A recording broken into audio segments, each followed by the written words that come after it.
คนเว้าควันกันนี่ว่านินทาบาปนะ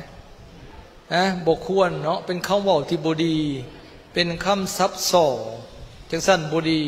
จังสั้นบกควรเว้ามาวันให้สำรวมดีๆอย่าไปหาเว้าพื้นลูกไผ่ลูกเคยลูกผู้นั้นบดีลูกผู้นี้ลูกผู้นี้ชั่วบกควรเว้าเนาะบอกว่าแต่ในวัดนอกวัดกับบกควรเว้า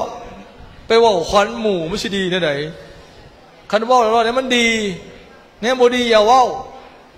ไปว่าให้มูฟังไปว่าให้ผู้นั้นผู้นี้ฟังโอ้ยผู้นั้นเราดีจังสันเราดีจังซี่ไอ้นี่ว่าแนวบดีอย่าเอาไปว่าที่บดีพิษกันย่อนแม่นบอก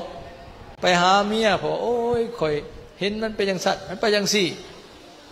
มันบอกให้เจ้าไอ้นั่นว่าเจ้าได้นี่ผู้นี้ก็เครียดแล้วที่บัดไปหาผัวเมียเจ้าว่าสันเห็นมันไปจังซี่คอยว่ามันสงสัยมันได้นานก็สงสัยกันแล้วโยนไปเชื่อเจ้านะอันนั้นแหละซับซ้อนเขาเอิญคำขาดสองออกเขาว่าเรื่องบ่มีตื่มใส่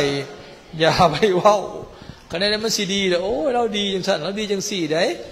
เราก็ดีอยู่ข้างนอกเขาเนี่ยบุดีโอ้ยแล้วก็มีแนวดีอยู่เอาแนวดีเนี่ยมาบอกให้เขาฟังเขาก็ดีใจซื่นใจเนี่ยก็เข้าใจโอ้เข้าใจกันโอ้ยใครว่ามันเข้าใจผิดกับเบิงก้อนอย่าพาไปเสือเขาว่าเด้อจังมันแมนโมเมนคอยเบิ้งแล้วก็ดีอยู่นะเนี่ยมันก็เข้าใจกันเนี่ยมันดีเจ้าบุตรทำไมเขาซับซ้อนเจ้าว่าเจ้าสงสัยเขานี่นี่อันนี้พัดเนี่ยบุดีในยินสิได้เอามาว่าวเบิดในยินตัวเองบ่เคยเห็นเองซ้ำในยินผู้นั้นว่ากับมาว่าวให้ผู้นี้ฟังแล้วก็เข้าใจผิดเรื่อยๆเลยนั่นแหละซับซ้อนนินทาบุดีจะไปว่าวนะบาปพวกกันต้นนรกคนนี้นะ